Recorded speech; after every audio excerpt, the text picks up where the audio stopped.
জঙ্গি আস্তানা থেকে আটক একজনের নিহত হওয়ার প্রতিশোধ নিতেই বাবুল আক্তারের স্ত্রীকে হত্যার পরিকল্পনা করা হয়। চিরকুট রহস্যের অনুসন্ধান শুরু। জয়পুরহাটে ইউপি চেয়ারম্যান হত্যা মামলার 2 আসামি গুলিতে নিহত। পুলিশ বলছে বন্দুকযুদ্ধ। টাঙ্গাইলের মধুপুর থেকে বাংলা ভাইয়ের সেকেন্ড ইন কমান্ডকে গ্রেফতারের দাবি। ঢাকার কামরাঙ্গীর চর থেকে আনসারুল্লাহ বাংলা টিমের 2 সদস্য আটক। অর্থ সংগ্রহ ও জঙ্গিবাদে প্ররোচনা দেয়াই ছিল তাদের কাজ। ঈদে ঘরমুখো মানুষের যাত্রা নির্বিঘ্ন করতে রেলওয়ের প্রস্তুতি সম্পন্ন। এবারও থাকছে বিশেষ ট্রেন। অগ্রিম টিকিট প্রত্যাশীদের ভোগান্তি কমাতে নানা উদ্যোগ। এবং প্রচারণার অভাবে বাড়ছে না স্বেচ্ছায় রক্তদাতার সংখ্যা। আত্মীয় ও পেশাদারদের রক্ত অনেক ক্ষেত্রে পরীক্ষা হয় না সঠিকভাবে। সচেতনতা বাড়ানোর তাগিদ।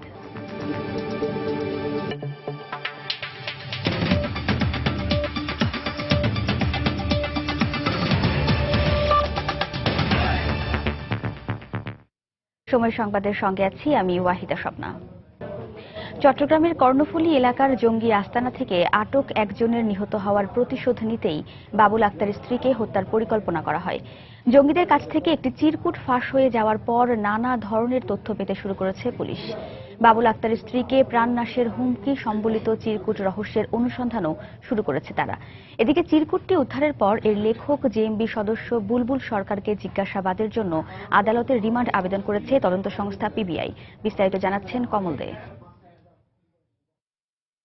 ঢাকা পুলিশ হেডকোয়ার্টারে সংযুক্ত থাকা বাবুল আক্তারের স্ত্রী মাহমুদা খাতুন মৃত দুর্বৃত্তদের হাতে নিহত হওয়ার পর একটি চিরকুটের তথ্য আলোচনায় আসে। মৃত হত্যাকাণ্ডের আগে গোয়েন্দাদের কাছে ফাঁস হয়ে যাওয়া এই চিরকুটে ছিল বাবুল আক্তারকে হত্যার প্রত্যক্ষ হুমকি। গত 5 অক্টোবর কর্ণফুলী এলাকার একটি জঙ্গি আস্তানা থেকে ফুয়াদ সহ 5 জনকে আটক করেছিল বাবুল আক্তার। পরদিন ভোরে আরেক অভিযানে নিহত হয় জেএমবি সদস্য জায়েদ। গ্রেপ্তারকৃত বাকি জেএমবি সদস্যদের জিজ্ঞাসাবাদের জন্য চট্টগ্রাম থেকে ঢাকা নেওয়ার পথে বুলবুল সরকারের লেখা 2 পৃষ্ঠা চিরকুটটি ফাঁস হয়ে যায়। চিরকুটে কি লেখা ছিল সেটাও একটা বিষয়বস্তু, এবং কার কাছে চিরকুটটা দিয়েছে সেটাও একটা বিষয়বস্তু। সবকিছু মিলে যা এই চিরকুটটা এই মুহূর্তে আমি মনে করি তদন্তের একটা একটা ভালো একটা উপাদান, এবং এটাকে ক্লু হিসাবে নিয়ে তদন্তকারী কর্মকর্তা যদি আগায় হয়তো এই হত্যা রহস্যের একটা কুলকিরানা পাওয়া যেতে পারে। এই অবস্থায় জেএমবি সদস্য বুলবুল সরকার ওরফে ফুয়াদকে 7 দিনের রিমান্ডের আবেদন জানিয়েছে পিবিআই। জঙ্গি বুলবুল আহমদ সরকার ওরফে ফুয়াদ, একে একটি বাগুড়িয়া থানায় একটি হত্যা মামলায় সমাবেশ দেখানো হয়েছে।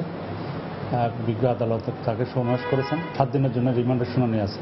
গোয়েন্দাদের কাছে ফাঁস হয়ে যাওয়া 2 পৃষ্ঠার এই চিরকুটটিতে পুলিশি অভিযানে জায়েদ নিহত হয় এর প্রতিশোধ নিতে আহ্বান জানানো হয়, কিন্তু জঙ্গিরা বাবুল আক্তারের উপর হামলা চালাতে ব্যর্থ হয়। এই অবস্থায় তার মনোবল ভাঙতে তার স্ত্রীকে হত্যা করা হয়েছে বলে ধারণা করছে গোয়েন্দারা। তাই জঙ্গিদের এই ধরনের চিরকুট চালাচালি বন্ধ করতে কঠোর ব্যবস্থা নেওয়ার কথা বলছেন এই নিরাপত্তা বিশ্লেষক। নিরাপত্তার একদম যেটা সবচেয়ে বেশি হাই স্কেল যেটা বা হাই অ্যালার্ট নিরাপত্তা যেগুলি নেওয়া হয় সেটা নেওয়া উচিত। কারণ এই ধরনের চিঠি চালাচালির মাধ্যমে তারা তাদের যেসব টার্গেট আছে সেগুলোকে যেমন সেগুলো নিউট্রালাইজ করার সুযোগ পাবে, অন্যদিকে তাদের নিজেদের মধ্যে আরো বেশি তাদের নিজেদের সংগঠিত করার একটা সুযোগ সৃষ্টি হয়। গত রোববার নগরের জিইসি এলাকায় গুলি এবং ছুরিকাঘাতে হত্যা করা হয় পুলিশ কর্মকর্তা বাবুল আক্তারের স্ত্রী মিতুকে। কমল দে, সময় সংবাদ, চট্টগ্রাম। রাজধানীর কামরাঙ্গীর চর থেকে আনসারুল্লাহ বাংলা টিমের 2 সদস্যকে আটক করা হয়েছে। আটককৃতরা সংগঠনটির হয়ে অর্থ সংগ্রহ ও বিতরণ করত বলে দাবি পুলিশের। সরাসরি কিলিং মিশনে অংশ না নিলেও তারা বিভিন্ন সময়ে গুপ্ত হত্যাকাণ্ডে অংশগ্রহণকারী ও সংগঠনের নতুন সদস্যদের কাউন্সেলিং করত। সকালে ডিএমপির মিডিয়া সেন্টারে পুলিশের অতিরিক্ত কমিশনার মনিরুল ইসলাম এক সংবাদ সম্মেলনে একথা বলেন। তাদের জিজ্ঞাসাবাদে অর্থ সংগ্রহ ও জঙ্গিবাদে প্ররোচনার বিষয়ে বেশ কিছু গুরুত্বপূর্ণ তথ্য বেরিয়ে আসতে পারে বলে জানান মনিরুল ইসলাম।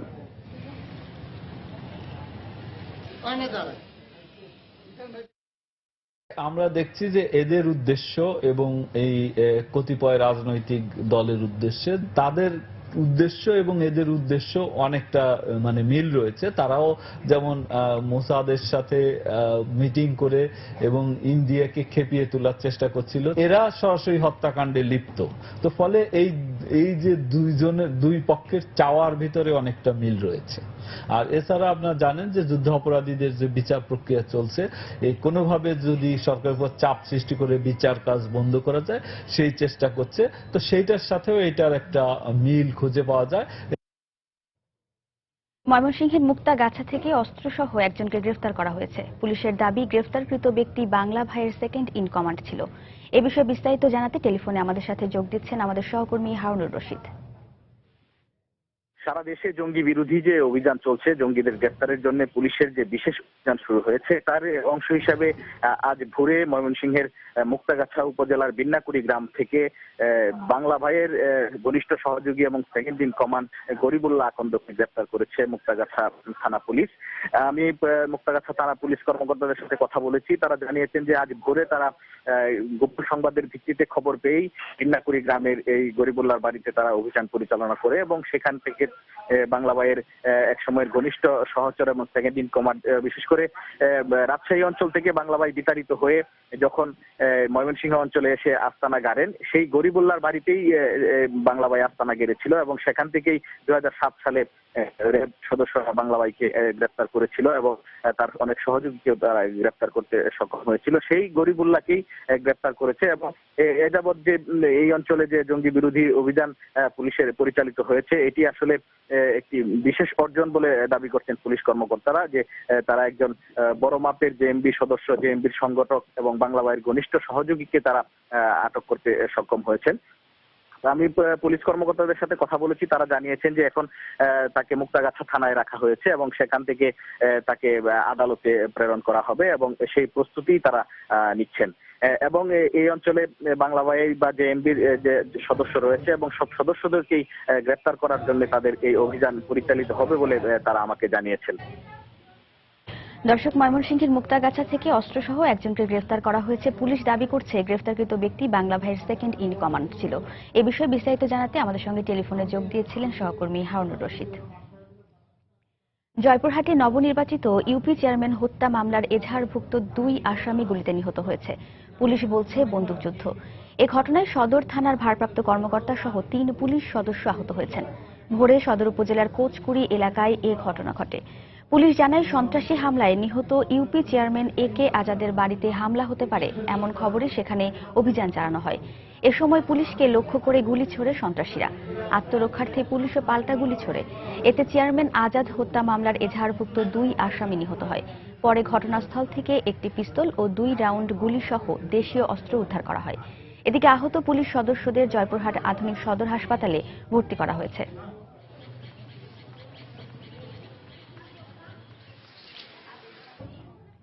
জঙ্গি দমনের অংশ হিসেবে সারা দেশে চলা আইনশৃঙ্খলা রক্ষা বাহিনীর অভিযানের 5ম দিনে 5 শতাধিক ব্যক্তিকে আটক করা হয়েছে।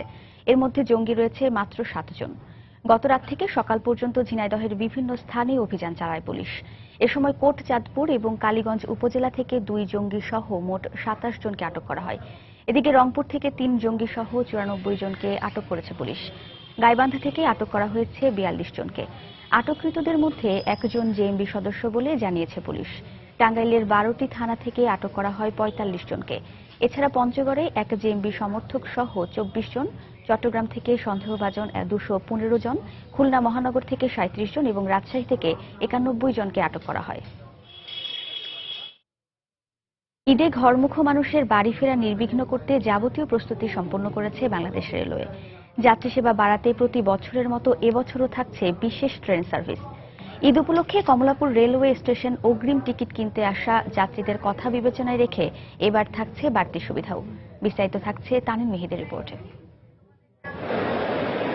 ট্রেনের টিকিটের জন্য কমলাপুর রেলওয়ে স্টেশনের চিরচেনা এ দৃশ্য বছর ঘুরে আসে শুধু ঈদের সময়। কাঙ্ক্ষিত টিকিট প্রাপ্তি যেন যুদ্ধ জয়ের শামিল। তবে এবছর অগ্রিম টিকিট প্রত্যাশীদের জন্য কিছুটা স্বস্তির খবর আছে। কমলাপুরের কাউন্টারগুলোর সামনে বসানো হচ্ছে বৈদ্যুতিক পাখা। পবিত্র ঈদ উল ফিতর উপলক্ষে যাত্রীদের সুবিধার্থে আমরা এই ফ্যানগুলো লাগাচ্ছি, যেহেতু যাত্রীরা প্রচুর পরিমাণে ভিড়ের জায়গা জমায়। লাইন টানতেছি, এই ফ্যান বসাইতেছি, এখন আপাতত দৃষ্টি আইছি। ছোটখাটো সংস্কারের পাশাপাশি শেষ হয়েছে প্ল্যাটফর্মগুলোতে সৌন্দর্য বর্ধনের কাজও। অসম্পূর্ণ কাজগুলো রয়েছে শেষ পর্যায়ে। রাজের কাজ হয়ে গেছে, এখন রঙের কাজ চলছে। রঙের কাম তো এই মাসটা ফুলফুলি চলবে আর কি, ঈদের আগে কমপ্লিট। অর্ধেক কাজ হয়ে গেছে, এখন অর্ধেক দিকে কাজ চলে। পরে যাইব ওই টিকিট কাউন্টার ওই সামনে। যাত্রী সেবা বাড়াতে ঈদ মৌসুমে ঢাকা চট্টগ্রাম রুটে নতুন ট্রেন যোগ হচ্ছে বলে জানালেন কমলাপুরের স্টেশন ম্যানেজার। 9টার পরিবর্তে 8টায় টিকিট দেওয়া শুরু করব। আশা করি প্রতি বছরের মতো এবারও মানুষ লাইনে দাঁড়িয়ে সুষ্ঠুভাবে টিকিট সংগ্রহ করতে পারবে। 25 তারিখ থেকে একটা নতুন ট্রেন ঢাকা চট্টগ্রাম দিকে আমরা প্রবর্তন করে যাচ্ছি। আগামী 22 জুন থেকে রেলের অগ্রিম টিকিট বিক্রি শুরু হবে। তানিম মেহেদি, সময় সংবাদ, ঢাকা। সময় সংবাদে আরো থাকছে। সারা দেশে সরবরাহের সুযোগ না থাকায় ঈদে কাপড় তৈরির ব্যস্ততা নেই কুয়াকাটার রাখাইনদের। তাঁত শিল্পের বিকাশে সহায়তার আশ্বাস প্রশাসনের।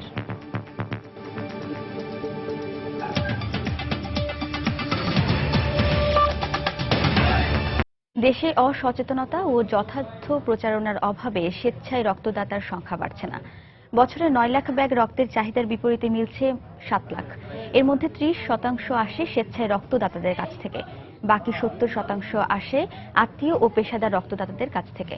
আর এসব রক্ত সঠিকভাবে পরীক্ষা না হওয়ায় পরিসঞ্চালনের পর দেখা যায় নানা জটিলতা। ঘাটতি মেটানোর পাশাপাশি নিরাপদ রক্ত পরিসঞ্চালনের জন্য স্বেচ্ছায় রক্তদাতার সংখ্যা বাড়ানোর কোনো বিকল্প নেই বলে অভিমত বিশেষজ্ঞদের। বিস্তারিত জানাচ্ছেন ফেরদৌস লিপি। আকিব ও সাকিব দুই ভাই, দুজনই থ্যালাসেমিয়ায় আক্রান্ত। 3-4 সপ্তাহ পরপর তাদের 2 ব্যাগ রক্তের প্রয়োজন হয়, কিন্তু এই রক্ত জোগাড়ে হিমশিম খেতে হয় তাদের মাকে।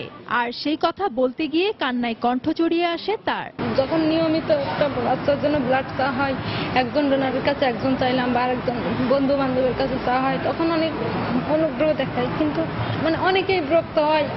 তারপরে কাছে হয়তো অনেকে কিছু বলতে পারে না, কিন্তু বোঝাতে যায়। এছাড়া তাৎক্ষণিক প্রয়োজনেও 1 ব্যাগ রক্তের জন্য অনেককে হন্যে হয়ে ছুটতে হয় দিক বিদিক। বিপদে একটু রক্ত দরকার, রক্ত নানান জায়গায় বিচাইতেছি, রক্তটা পাইতেছি না। বিভিন্ন জায়গায় আত্মীয় স্বজনের কাছে খুঁজছি, পাই নাই। পরে আপনার বিভিন্ন ইয়াতে গেছি, বাদন অফিসে গেছি, পাই নাই। বেসরকারি হিসেব মতে দেশে বছরে রক্তের চাহিদা 9 লাখ ব্যাগের মতো, আর চাহিদার বিপরীতে ঘাটতি থাকে 2 লাখের বেশি। অনেকে স্বপ্রণোদিত হয়ে নিয়মিত রক্ত দিয়ে থাকেন, তবে তার হার খুবই কম। যেখানে উন্নত এমনকি প্রতিবেশী ভারতে এর হার 65% উপরে। একটা মানুষের জীবন বাঁচানো অবশ্যই অনেক মহৎ কাজ, এবং পাশাপাশি হচ্ছে যে স্বেচ্ছায় গিয়ে রক্ত দেওয়ার পর হচ্ছে যে নিজের মধ্যে একটা পুলক অনুভব করি। স্বেচ্ছায় রক্তদানের ব্যাপারে মানুষের মধ্যে যে ধরনের সচেতনতা তৈরি হওয়া দরকার, যে ধরনের সাড়া পাওয়া দরকার, এবং সেইভাবে আসলে কাজ করা হয় না। উন্নত বিশ্বে আমরা স্বেচ্ছায় রক্তদাতার সংখ্যা সবচেয়ে বেশি। সংগ্রহীত রক্তের মধ্যে পেশাদার রক্তদাতাদের রক্ত সবচেয়ে বিপজ্জনক বলে অভিমত বিশেষজ্ঞদের। এডিক্ট যারা আছে, ড্রাগ এডিক্ট, তারাই তো পেট ডোনার। এগুলো তো কোনো ব্লাডে আপনার বিভিন্ন ডিজিজ যেগুলো আছে, hepatitis B, hepatitis C, syphilis, HIV, AIDS, এইসব ডিজিজে তারা সংক্রমিত থাকে। এছাড়া বিশেষজ্ঞরা বলছেন 120 দিন পর মানুষের পুরনো রক্তকণিকা মরে গিয়ে নতুন করে তৈরি হয়। তাই একজন স্বাভাবিক সুস্থ মানুষ প্রতি 4 মাস পর পর 1 ব্যাগ রক্ত দিতে পারেন। ফেরদৌস লিপি, সময় সংবাদ, ঢাকা। প্রতি বছর এ সময়ে ব্যস্ততা থাকলেও এবার কাপড় তৈরিতে কর্মব্যস্ততা নেই কুয়াকাটার রাখাইনপল্লীতে। আদিবাসী রাখাইনদের হাতে শতভাগ সুতির নান্দনিক ও রুচিসম্মত কাপড় তৈরি হলেও দোকানগুলোতে তা শোভা পাচ্ছে না। এ অবস্থায় সংশ্লিষ্টদের দাবি, দেশের বাজারে তাদের তৈরি কাপড় বিপণন করা গেলে আর্থিক সচ্ছলতা পেতে পারে তারা। অবশ্য রাখাইন তাঁত শিল্পের বিকাশে সহায়তার আশ্বাস দিয়েছে উপজেলা প্রশাসন। এম এ আজিমের তথ্য ও এস এম সিফাতের তোলা ছবি নিয়ে ডেস্ক রিপোর্ট। পর্যটন কেন্দ্র কুয়াকাটার মিস্ত্রিপাড়া নামের এই রাখাইন পাড়ার প্রতিটি ঘরে দেখা মিলবে দেশীয় কাপড় তৈরির এমন চিত্র। ঘরের আঙিনায় আদিবাসী রাখাইন নারীরা নিখুঁত হাতের ছোঁয়ায় তৈরি করছেন বিভিন্ন কাপড়। নিজেদের তৈরি এসব কাপড় বিক্রি করছেন নিজেদের ঘরের নিচের ছোট্ট দোকানগুলোতেই। নানা রং ও ডিজাইনের এসব সুতি কাপড় আকর্ষণীয় ও রুচিসম্মত। তবে রাখাইনদের এসব কাপড় দেশীয় কাপড় বিক্রির প্রতিষ্ঠানগুলোতে সরবরাহের ব্যবস্থা না থাকায় আসছে ঈদে কাপড় তৈরির কোনো ব্যস্ততা নেই রাখাইন পাড়ায়। যোগাযোগের অভাবে বাইরে এরা জানে না যে এখানে তৈরি হয়, জানতো আমাদের রাস্তা। তাঁত টিকিয়ে রাখার কোনো তো সরকারি গুণই তো আমরা সহযোগিতা চাই, সহযোগিতা দিলে বেশি ভালো হইতে আমাদের। তাদের শাড়ি তৈরি হয়, তারপর থ্রি পিস, লুঙ্গি, তারপর গামছা আছে। অবশ্য রাখাইনদের হাতে তৈরি কাপড়ের পরিচিতি বাড়াতে তাঁত মেলা সহ নানা আয়োজনের আশ্বাস দিল উপজেলা প্রশাসন। মার্কেটিং এর একটা বিষয় আছে, মার্কেটিং এর কাজটা আসলে আমাদের করতে হবে। তাদের প্রশিক্ষণের একটা বিষয় রয়েছে। আমাদের যে বিআরডিবিতে মাধ্যমে যে বিভিন্ন লোনের ছোট ছোট লোনের কিছু ব্যবস্থা করা যেতে পারে, তারা যদি আগ্রহী হয় তাহলে অবশ্যই যারা ক্ষুদ্র ঋণ রয়েছে তাদের সাথে কথা বলে আমরা তাদেরকে প্রায়োরিটি বেসিসে আমরা এই কাজটা করতে পারি। কুয়াকাটার মিষ্টি পাড়ায় আদিবাসী রাখাইনরা শাড়ি, থ্রি পিস, বিছানার চাদর, লুঙ্গি, চাদর, শার্ট পিস ও পাঞ্জাবি সহ বিভিন্ন কাপড় তৈরি করেন। সময় সংবাদ, বরগুনা।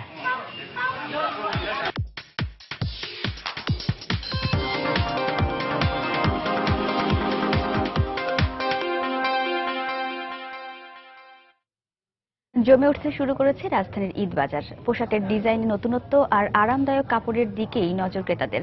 এই মুহূর্তে ঈদ কেনাকাটার খবর জানাতে রাজধানীর নিউ মার্কেটে রয়েছেন সহকর্মী জুবায়ের ফয়সাল।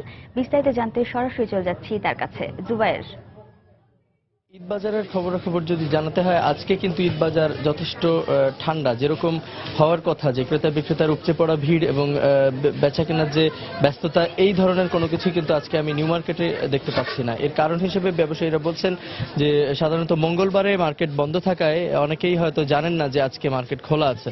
আপনি দেখতে পাচ্ছেন যে ড্রেসগুলো আপনি ক্যামেরায় দেখতে পাচ্ছে দর্শকরা, এগুলোর কিন্তু বেশ একটু অদ্ভুত নামই আছে। আমি কিছু নাম জিজ্ঞাসা করেছিলাম একটু আগে একটি দোকানে ঢুকে। এই পোশাকগুলোর কোনোটিরই দাম আপনি 2500 থেকে 7000, সর্বোচ্চ 10,000 পর্যন্ত রয়েছে এবং এই ড্রেসগুলো কিন্তু ক্রেতারা কিনছেন। নামের যদি কথা বলি, আপনি এখানে পাওয়া যাচ্ছে নিউ মার্কেটের এই যে নারীদের যে পোশাক বিক্রির যে জায়গাটি, এই প্যাভিলিয়নে মোটামুটি দোকান রয়েছে প্রায় 150 মতো। সেই দোকানগুলোর প্রত্যেকটিতে কিন্তু তারা বিক্রি করছেন ভারত এবং পাকিস্তান থেকে আমদানি করা ফ্লোর টাচ নামের একটি পোশাক, সেটি কিন্তু ভালো বিক্রি হচ্ছে। আরেকটি পোশাক রয়েছে সারারা, তারপরে রয়েছে আপ্পা, ঝাপ্পা, এই ধরনের পোশাকগুলো যেগুলোর নাম একটু আপনার কাছে পিকুলিয়ার শোনাতে পারে, তারপরেও এগুলি কিন্তু বেশ দর্শক চাহিদা রয়েছে। মূলত ভারতীয় টেলিভিশন চ্যানেল, পাকিস্তানি টেলিভিশন চ্যানেলগুলোতে যেসব সিরিয়ালগুলো দেখানো হয় এবং সেই সিরিয়ালগুলোর আদলেই কিন্তু এই পোশাকগুলো বাংলাদেশে আমদানি করা হয়েছে। আরেকটি ব্যাপারে, ঈদ পোশাকের ক্ষেত্রে ব্যবসায়ীরা বলছেন সবাই একটু গর্জিয়াস জমকালো পোশাক পরেই ঈদ উদযাপন করতে চান, সে কারণেই কিন্তু এই পোশাকগুলোর প্রতি চাহিদা বেশি থাকে। আর যে ব্যাপারটি দেখতে পাচ্ছি আমরা, যে গত বছর যে ধরনের পোশাকগুলো ছিল, এবছর কিন্তু পোশাকের ক্ষেত্রে কিছুটা ভিন্নতা এসেছে। যেমন এই বছরে যে সবচেয়ে বেশি দর্শক প্রিয়তা পেয়েছে যে ধরনের পোশাক সিরিয়ালগুলো, সেগুলোর আদলেই কিন্তু পোশাকগুলো এসেছে। আরেকটি ব্যাপারে এখন আমি একটু কথা বলার চেষ্টা করছি, একজন দোকানি আছেন আমার সামনে, যে আমরা একটু কথা বলে দেখবো যে আসলে যেসব পোশাকগুলো আপনারা ঈদ বাজারে এনেছেন এবছর, নতুনত্ব কি আছে পোশাকগুলো, মেয়েদের পোশাক? মেয়েদের নতুনত্ব সাধারণত এই যে ফ্লোর টাচের মধ্যে অনেক লং ফ্রক আছে, শর্ট ফ্রক আছে, এখন বিভিন্ন ফ্রকের মধ্যে আর কি বিভিন্ন ডিজাইনের আছে। এখন বড়দের জন্য এই টাইপের এখন এই যে বাইজি মস্তান এই টাইপের ডিজাইন কিছু আছে মেয়েদের জন্য, বড় মেয়েদের জন্য। আর বাচ্চাদের জন্য অনেক রকমের বিভিন্ন স্কার্ট আছে, আপনার লেহেঙ্গা আছে, লং ফ্রক আছে। আমরা দেখতে পাচ্ছি যে পোশাকের অধিকাংশই ভারত পাকিস্তান থেকে আমদানি করা এবং টিভি সিরিয়ালগুলোর অনুকরণে। মূলত এই ব্যাপারটি কেন? বাংলাদেশে কি জমকালো পোশাক তৈরি হয় না? অবশ্যই জমকালো অনেক পোশাক তৈরি হয়। বাংলাদেশের পোশাক অনেক, আপনার পাকিস্তান তো বলতে গেলে পাকিস্তান থেকে খুব রিয়ার, শতকরা আমার মনে হয় 10% আসে না, হয়তো বা ইন্ডিয়ার থেকে মনে করেন যে 50% চলে আছে, কিন্তু 50% 60% আমাদের দেশেই তৈরি হয়। আপনার দোকানের দেশি পোশাকের মধ্যে ভালো কি আছে? আমার দোকানের দেশি পোশাকের মধ্যে সবচেয়ে ভালো এই যে এই টাইপের কিছু আছে, এগুলো সবই আমাদের এখানে কিছু ইন্ডিয়ান আইছে। কিন্তু এই পোশাকগুলি তো আমরা পার্শ্বর দোকান থেকে শুনলাম সবগুলো ইন্ডিয়ান পোশাক বলে, এটা লুকোচুরি অনেক কথা বলে, কিন্তু বাস্তবমুখী যেটা সেটাই আর কি, বুঝছেন না? কিন্তু আমার দেশে অনেক ভালো ভালো পোশাক আছে যা আমরা মানুষকে দেশের বলতে পারি না। দর্শক, আপনারা শুনছিলেন যে আসলে যে বিষয়টি উনি বলতে চাচ্ছিলেন যে কিছুটা লুকোচুরিও থাকে ব্যবসার ক্ষেত্রে, এবং অনেক সময় আমরা দেখতে পাচ্ছি যে দেশের পোশাক সেই দেশের না বলে অন্য দেশের বলেই অনেক সময় কিন্তু বিক্রি হচ্ছে। তো স্বপ্না, আমার কাছে ঈদ বাজারে এই ছিল সবশেষ খবরাখবর। পরবর্তী সংবাদগুলোতে বাজারের আরো আপডেট তথ্য জানাতে পারবো। শাকসবজির দাম কমলেও গাইবান্ধায় রমজানে কাঁচামরিচ, পেঁয়াজ, বেগুন ও শসার দাম ওঠানামা করছে। অন্যদিকে ছোলা, সয়াবিন ও চিনির দাম স্থিতিশীল থাকলেও অস্বাভাবিকভাবে বেড়েছে রসুনের দাম। এই অবস্থায় ক্রেতারা বলছেন নিয়মিত বাজার মনিটরিং করা হলে স্থিতিশীল থাকবে নিত্যপণ্যের দাম। অবশ্য পৌর কর্তৃপক্ষের দাবি বাজার মনিটরিং এর কাজ করছেন তারা। হেদায়েতুল ইসলাম বাবুর রিপোর্ট। পর্যাপ্ত আমদানি থাকায় এবার রমজানে গাইবান্ধার শাকসবজির বাজারে তেমন কোনো প্রভাব পড়েনি। তবে ৮০ টাকা থেকে বেড়ে ১ লাফে ১২০ টাকায় উঠেছে প্রতি কেজি রসুনের দাম। আর অস্থিতিশীল রয়েছে বেগুন, শসা, পেঁয়াজ ও কাঁচামরিচের দাম। ক্রেতারা বলছেন রমজানে যেসব পণ্যের চাহিদা বেশি প্রতি কেজিতে সেসব পণ্যের দাম বেড়েছে ৫ থেকে ২০ টাকা পর্যন্ত। প্রতিটা জিনিসের দামেই দেখা যাচ্ছে যে ৫ থেকে ১০ টাকা করে বেশি নিচ্ছে। এভাবে হুট করে বৃদ্ধি করা বা সিন্ডিকেট করা এগুলো মোটেই ঠিক না। ধান দাম যদি বেশি হতো তাহলে বাজার করে খাইতে সমস্যা হতো না। তা আমাদের সংসার তো অভাব আসবে।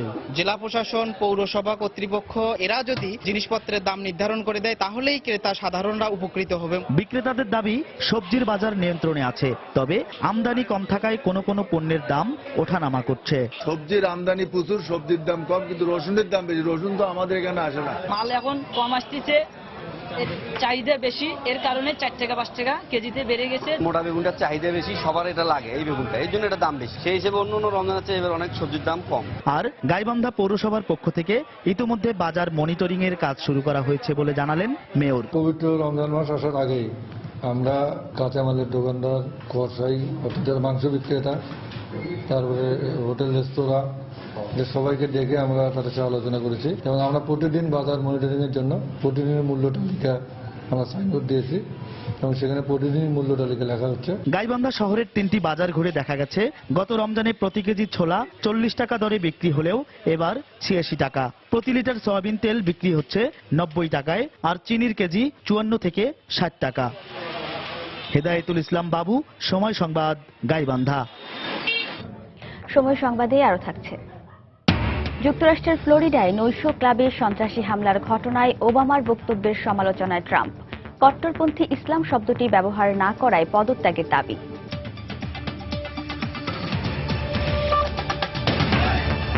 আরএফএল ওয়াটার পাম্প, পানি দেবে টেনশন নয়। রাজশাহীতে এক যুবককে কুপিয়ে ও গলা কেটে হত্যা করেছে দুর্বৃত্তরা। ভোরে শহরের চণ্ডীপুর এলাকায় এ ঘটনা ঘটে।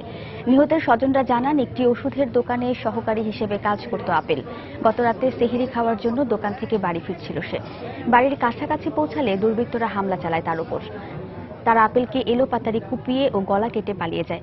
আপেলের চিৎকারে স্বজন এলাকাবাসী ঘটনাস্থলে গিয়ে তাকে মৃত অবস্থায় দেখতে পায়। স্বজনরা জানান, মাস দুয়েক আগে প্রতিবেশী আরিফের সঙ্গে তার কথা কাটাকাটির জের ধরে হাতাহাতি হয়। ওই ঘটনার জেরেই এই হত্যাকাণ্ডের ঘটনা ঘটতে পারে বলে প্রাথমিকভাবে ধারণা করছেন তারা। দেশের বাইরের খবর। যুক্তরাষ্ট্রের অরল্যান্ডোয় নৈশ ক্লাবে ভয়াবহ সন্ত্রাসী হামলার ঘটনায় মার্কিন প্রেসিডেন্ট বারাক ওবামার বিবৃতিকে লজ্জাজনক অভিহিত করে অবিলম্বে তার পদত্যাগ করা উচিত বলে মন্তব্য করেছেন রিপাবলিকান প্রেসিডেন্ট পদপ্রার্থী ডোনাল্ড ট্রাম্প। নিজের টুইটার অ্যাকাউন্টে দেয়া এক বিবৃতিতে এই মন্তব্য করেন তিনি। একই সঙ্গে মুসলমানদের বিষয়ে আগেই সাবধানবাণী উচ্চারণ করায় ট্রাম্প নিজেই নিজেকে অভিনন্দিত করেন। এছাড়া ওবামা তার বক্তব্যে কট্টরপন্থী ইসলাম শব্দটি ব্যবহার না করায় শুধু এই একটি কারণেই তার প্রেসিডেন্ট পদ থেকে পদত্যাগ করা উচিত বলেও জানান ট্রাম্প। এর আগে অরল্যান্ডো হামলার পর হোয়াইট হাউসে দেয়া এক বিবৃতিতে ভয়াবহ এই বন্দুক হামলার ঘটনাকে ঘৃণ্য সন্ত্রাসী কর্মকাণ্ড উল্লেখ করে এ ধরনের ঘটনায় মার্কিনীদের পরিচয় ও মূল্যবোধের কোনো পরিবর্তন ঘটবে না বলে মন্তব্য করেন মার্কিন প্রেসিডেন্ট বারাক ওবামা। সেই সঙ্গে হামলাকারীর সঙ্গে কোনো ইসলামী জঙ্গি গোষ্ঠীর সরাসরি কোনো যোগসূত্র এখনো পাওয়া যায়নি বলেও জানান তিনি।